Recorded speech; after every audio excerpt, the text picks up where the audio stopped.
Monsieur Claude, bonjour. Nous sommes à monter une formation sur l'historique de la santé et sécurité au travail. En quoi cela est-il important dans le cadre d'une formation santé et sécurité au travail? Merci pour la question. Je vais vous répondre par ce que plusieurs sages ont répondu depuis plusieurs années, en fait. Si l'on désire savoir où on va, il faut vraiment savoir d'où l'on vient. D'accord? Donc, en matière de santé-sécurité, ce n'est pas différent. En fait, dans le cadre d'une formation en santé-sécurité, c'est un volet qui est souvent occulté. Donc, même dans les programmes universitaires, on retrouve très peu d'éléments qui parlent de l'historique de la santé-sécurité.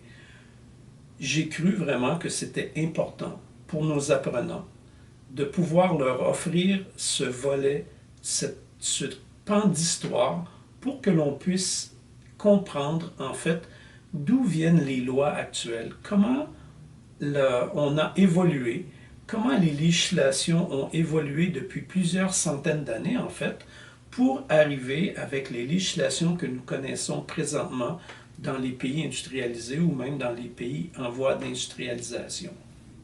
Merci beaucoup, M. Claude, pour cet éclaircissement. Depuis quand parle-t-on de santé et sécurité au travail? En fait, les premiers écrits ont été recensés du temps de la construction des pyramides.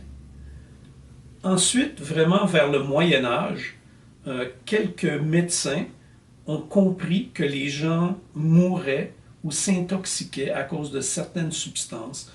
Donc, vraiment au XVIIe siècle, XVIe, XVIIe siècle, certains médecins ont même publié des articles qui vraiment notaient des relations entre certains produits et des affections de certains travailleurs, des maladies que les gens contractaient.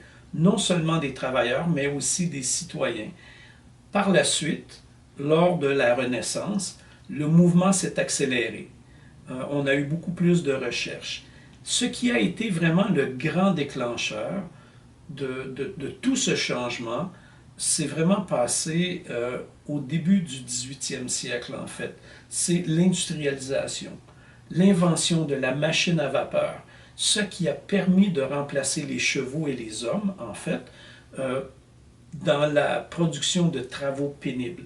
Donc, rapidement en Angleterre, la machine à vapeur a fait son apparition.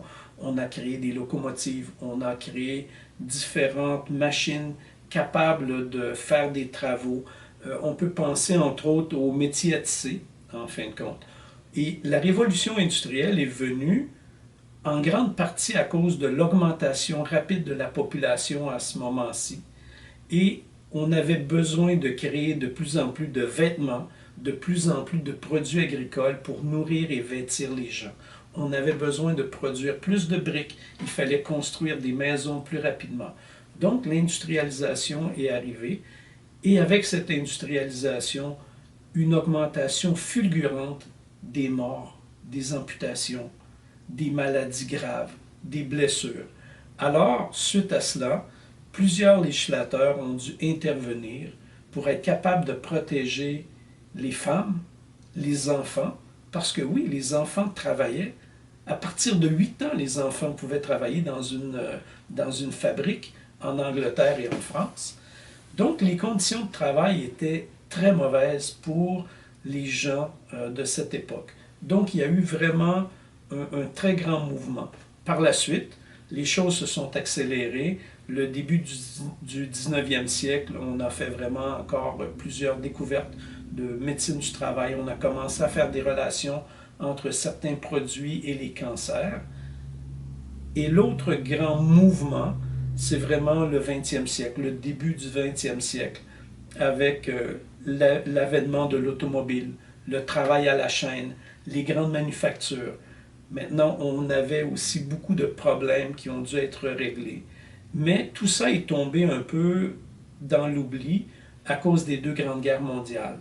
Donc, mais par contre, paradoxalement, c'est à cause du besoin de productivité de ces guerres qu'on a fait des gains importants au niveau de la santé, sécurité au travail, de la protection des travailleurs, parce qu'on avait besoin que les gens soient en santé, soient capables de produire rapidement l'armement nécessaire pour envoyer les gens à la guerre. Ensuite, l'ergonomie a fait des bons fantasmes. Bon, on a inventé, en fin de compte, le concept d'ergonomie, où the human factor a été inventé vers la fin de la Deuxième Guerre mondiale. Donc, vous voyez que ce n'est pas d'hier qu'on parle de santé-sécurité. Merci beaucoup, M. Claude, pour cette belle intervention. Et que j'espère que nous allons pouvoir tirer bien profit, nous et tous les participants, de nos formations chez Axiom Génie Conseil. Je vous remercie.